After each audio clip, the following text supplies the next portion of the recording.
राहुल, एक शरारती लड़का, गांव की सड़क पर कूदता है। सामने एक स्कूल के दिन का वादा है। वह एक नई पेंसिल लहराता है, जिसका नया रूप धूप में चमकता है, क्योंकि वह हवा में काल्पनिक आकृतियों को चंचल रूप से चित्रित करता है। विपत्ति तब आती है जब पेंसिल उसकी पकड़ से फिसलकर धूल भरी सड़क पर गिर जाती है।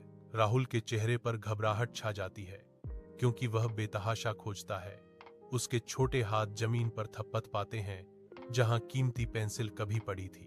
निराशा उस पर छा जाती है, क्योंकि उसे एहसास होता है कि पेंसिल खो गई है। उसकी युवा भावना क्षण भर के लिए हानि की कठोर वास्तविकता से धूमिल हो जाती है। राहुल धूल भरी सड़क के किनारे उदासी से बैठा है, निराशा की तस्वीर। पुराने कपड़ों में एक छोटा नंगे पैर वाला बच्चा राहुल की नजर में आता है। बच्चा जमीन पर चित्र बनाने में मग्न है, अनजाने में राहुल की गुम हुई पेंसिल का उपयोग कर रहा है। राहुल के चेहरे पर गुस्से की झलक दिखती है, उनकी आंखों में एक क्षणिक तूफान। लेकिन जैसे ही वह बच्चे की दयनीय स्थिति को देखता है, राहुल का गुस्सा धुंध की तरह गायब होने लगता है। उसकी चेहरे की कठोर रेखाएं सहानुभूति से नरम पड़ जाती हैं। पेंसिल अब साझा मानवता का प्रतीक है। राहुल गांव की सड़क पर बच्चे के पास जाता है।